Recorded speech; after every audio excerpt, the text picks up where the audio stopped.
The ship has reached the shore.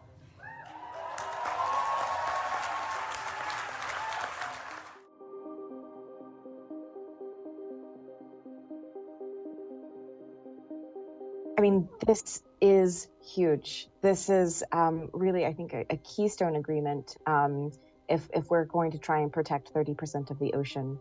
This agreement covers the high seas, areas beyond national jurisdiction.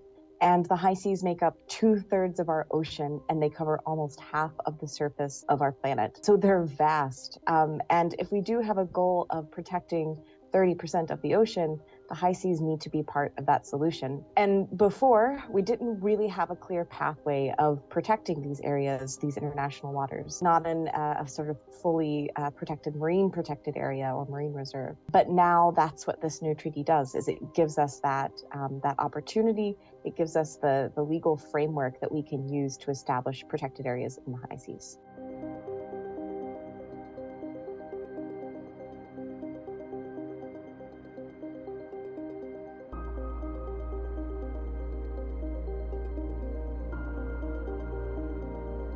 It's going to give us more tools to help empower all countries, in particular developing countries, to have the tools that they need to implement the agreement, to help monitor these protected areas that we're going to be setting up, and to conduct these environmental impact assessments. It's also going to help sort of go a long way towards creating a slightly more equitable global ocean governance paradigm.